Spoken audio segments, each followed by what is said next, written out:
In the grand mansion of a billionaire, silence reigned louder than any sound. His son had never spoken a word. Doctors failed, hope disappeared, and the house became a prison of sorrow. Until one day, a maid stepped inside. She came to clean, but her gentle heart carried the power to heal. What no wealth could buy, her compassion unlocked. And with a single fragile moment, the silence broke. The Malik mansion was a palace carved in marble, a monument to wealth and power. Crystal chandeliers hung like frozen waterfalls, and polished floors reflected the golden glow of endless lamps. But for all its grandeur, the house felt hollow, too polished, too perfect, too silent. It was the kind of silence that didn't bring peace but suffocation. When Amara first crossed the threshold, clutching the strap of her worn bag, she felt that silence pressing against her chest. She was there for work, nothing more. The head butler had told her she'd be responsible for the East Wing, dusting, cleaning, organizing, keeping things immaculate. She nodded politely, though her eyes kept drifting to the portraits lining the hallway. Most were of Ayan Malik himself, the billionaire whose empire touched every corner of the city. His stern gaze followed her from frame to frame as though reminding her of her place. But then, tucked between towering images of wealth and legacy, she noticed a smaller portrait. A boy, perhaps 7, dark curls, pale skin, wide eyes that seemed to hold both innocence and distance, as though he lived in a world just beyond reach. "That's Xavian," the butler said curtly, following her gaze. "Master Malik's only child." His voice carried a strange weight, a mix of pity and avoidance. Before Amara could ask, he cleared his throat and moved on. That evening, as the mansion settled into its nightly hush, Amara began her rounds. She hummed softly to herself while dusting, a habit she had picked up long ago to keep loneliness at bay. The tune was one her mother used to hum, a simple lullaby that carried more comfort than words ever could. And that was when she saw him. Xavian stood in the doorway of the sitting room, barefoot, his small hands gripping the frame. He didn't move, didn't speak. His eyes, wide and curious, were fixed on her, Amara's heart caught in her throat. She set the duster down slowly, crouching to meet his gaze. "Hello," she whispered, her voice gentle, careful, as though speaking too loudly might break him. He didn't reply. He didn't blink. But he didn't run away either. She offered a small smile. "I'm Amara. I'll be here to help." Still nothing. But when she picked up the duster again and resumed her soft humming, she noticed the tiniest shift. His head tilted, his eyes narrowing just slightly, as though the sound was tugging at something buried deep inside. Amara's chest warmed. It wasn't much, just a flicker, but it was more than the silence she had been warned about. In that moment, she realized this boy wasn't empty. He wasn't broken. He was waiting for someone to listen in a way the world had never tried, and she made a quiet promise in her heart. If no one else would hear him, she would. The next morning, sunlight spilled through the mansion windows like liquid gold, but the air inside still carried that heavy silence.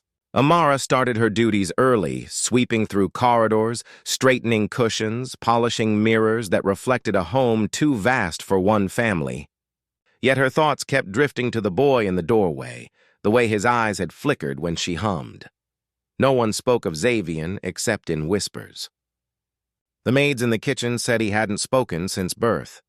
The driver claimed he was strange, a child lost in his own world. And one cook muttered under her breath that the boy was cursed, that no doctor could fix him. Amara listened but stayed quiet. She had seen enough hardship in her life to know that silence was not a curse. It was a language waiting to be understood. Later, while tidying the library, Amara found him again. Xavian sat cross-legged on the floor, surrounded by picture books scattered like fallen leaves. His small fingers traced the drawings with delicate care. He didn't notice her at first, or maybe he did, but chose not to show it. Amara crouched nearby and picked up one of the books. She flipped through the pages, pausing at an image of a bird with broken wings. She pointed at it, her voice soft but deliberate. "Look, he wants to fly, but he's scared." Xavier's gaze shifted from the page to her lips, then back to the picture. Slowly, almost reluctantly, he slid another book toward her. A gesture, a response. Amara's heart lifted. She took the book, opening it to a page with a tiny rabbit hiding in the grass. "This one is shy," she whispered, keeping her tone light. "Like someone else I know." She smiled gently, not expecting him to react. But then it happened. His lips curved, just faintly, almost invisible. Not quite a smile, but a ghost of one.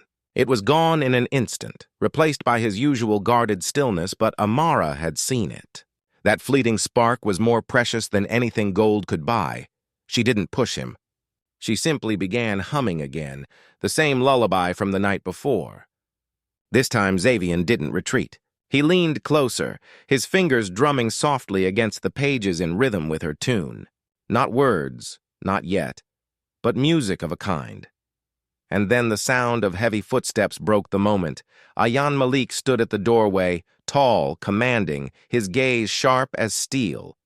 His presence filled the room, cold and unyielding. His eyes flicked from his son to the maid kneeling beside him. "What is going on here?" His voice carried more suspicion than anger, but it was enough to make the boy stiffen.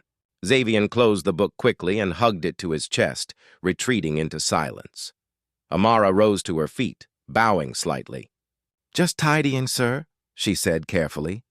Ayan's eyes narrowed, lingering on her for a moment longer before he turned away. "Do your work. Nothing more." When he left, the silence he carried with him lingered like a shadow. Xavier sat frozen, clutching the book, his fragile progress erased in an instant. Amara's heart ached. It wasn't just the boy's silence she had to face. It was the walls his father had built around him. But she was not ready to give up. That night, the mansion seemed even quieter than usual. The vast halls echoed only with the ticking of clocks and the faint rustle of servants going about their duties. Amara lingered near the sitting room, drawn by a soft sound she hadn't expected to hear, notes from the grand piano in the corner. She peered inside and froze. Xavier sat on the polished bench, his small hands pressing the keys with uncertain care. The melody wasn't smooth. It stumbled and faltered, but there was something haunting in it, something raw and unspoken. It was music born of silence. Amara stepped closer, careful not to startle him. She sat quietly at a distance, letting the boy play. His back was stiff, his curls falling over his eyes. But she noticed the way his shoulders eased the longer he pressed the keys. When the melody trailed off, she whispered, "That was beautiful." He didn't turn, didn't speak, but his fingers hovered over the keys as though waiting. Gently, Amara hummed the same lullaby again, this time matching her tune with the piano's soft notes. To her astonishment, Xavier began pressing keys to follow her rhythm, tentative at first, then more certain, as though he was daring to answer. A warmth spread through Amara's chest. He wasn't just listening, he was speaking, in his own way. The piano was his voice. For several minutes, they played this unspoken duet, her humming, his hesitant notes. When the final sound faded into the stillness, Xavier turned ever so slightly, his eyes meeting hers. His lips parted, but no sound came. Yet Amara saw it, the effort, the desire. "You don't have to rush," she whispered. "Take your time." "I hear you." It was the first time anyone had said those words to him. His eyes softened, glistening with something unspoken, and for once he didn't retreat. But the fragile peace shattered when the door opened. Ayan Malik stood there again, his presence a storm in the quiet room. His gaze fell on the piano, on his son, then on Amara. His jaw tightened. "Xavier," he said firmly, "it's late. Go to bed." The boy slid off the bench, head bowed, retreating quickly toward the stairs. Amara's heart twisted as she watched the spark in his eyes dim again under his father's command. When they were alone, Ayan's voice was low, clipped. "You are here to clean, not to meddle. My son doesn't need false hope." Amara held his gaze, though her hands trembled. "With respect, sir, he does not need silence either." For a moment, something flickered in his eyes. Pain, regret, something hidden beneath the armor he wore. but it vanished as quickly as it came. "Do your job," he said coldly, turning away. As his footsteps faded, Amara sat back at the piano. She touched the keys softly, replaying the little tune Xavier had made. It lingered like a secret promise in the air, and deep inside she knew his voice was there, waiting, and she would not stop until he found it. Days passed, but Amara's mind kept replaying the soft notes of the piano, the hesitant spark in Xavier's eyes. Every time she walked through the mansion, she wondered if he would appear, silent and watchful, and he did. More often now. Sometimes in the library doorway, sometimes on the staircase, sometimes following at a careful distance as she moved from room to room. He never spoke, never reached out, but he stayed close. That was enough. One afternoon, while dusting the gallery, Amara heard the faintest sound behind her, the creak of small footsteps. She turned slowly and found Xavier standing there holding something in his hand. It was a small toy bird carved from wood, its paint chipped and faded with time. He didn't move closer. He simply held it out, his eyes fixed on hers. Amara crouched down, her voice a whisper. "For me?" Xavier nodded. A simple, fragile gesture, but it struck Amara's heart with force. She accepted the bird gently, as though it were treasure. "Thank you, Xavier. He's beautiful." For the first time, the boy's lips curved into a real, fleeting smile. It was shy, trembling, but it was there. Encouraged, Amara began visiting the piano with him in the evenings. She hummed, he played. Slowly, they built songs together, little fragments of music that seemed to weave a secret world only they could enter. Sometimes she told him stories to match the notes, a bird learning to fly, a boy finding his way through a dark forest. And though he didn't answer with words, his eyes spoke volumes. Then, one evening, something shifted. As Amara hummed, she noticed Xavier's lips moving faintly, as if trying to follow. No sound came out at first, just the ghost of syllables. She paused, afraid that pushing too hard might break his courage. "Take your time," she whispered. "I'm listening." Xavier's throat worked, his lips trembling. A faint sound escaped, rough and broken, almost like a whisper of air. But it was there. Amara's eyes filled with tears. "Yes," she said softly, her hand hovering near his. "That's it. You can do it." The boy tried again, and this time the faintest. Breathless syllable formed, a sound that wasn't quite a word, but close enough to shatter years of silence. At that exact moment, the door creaked. Ayan Malik stood there, frozen. His eyes widened, his face pale with disbelief, as he watched his son struggle to form a sound. Xavier, startled, immediately shut down, retreating into silence. His shoulders hunched, his hands clenched, and he turned his face away. "No," Amara whispered, her heart racing. She reached out gently, but the moment was gone. Ayan's voice was low, unsteady. "What did you just do?" Amara rose slowly, her eyes locked on his. "I didn't do anything, sir. He did." "Your son is trying to speak." For a long moment, the billionaire just stared at her, his composure cracking. Then, without a word, he turned and walked away. But Amara saw it, the way his hand trembled as he gripped the doorframe. The walls around him were breaking, just as surely as his son's silence was. And she knew. The miracle had begun. The house seemed different after that night. The silence was still there, but it carried an edge of expectation, like the pause before a song begins. Amara noticed the way servants whispered with cautious hope, the way even the butler's stern gaze softened when he looked at the boy. Something had shifted, but Xavier remained hesitant. He still clung to his quiet, his safety and silence. Yet in the moments with Amara, by the piano, in the library, in the sunlit corners of the garden, he kept trying. His lips would move, faint sounds spilling like fragile threads. And every time Amara encouraged him, never rushing, never demanding, just listening. One evening, as the sky blushed pink with sunset, Amara found Xavier in the garden. He was crouched among the roses, his small fingers brushing petals with reverence.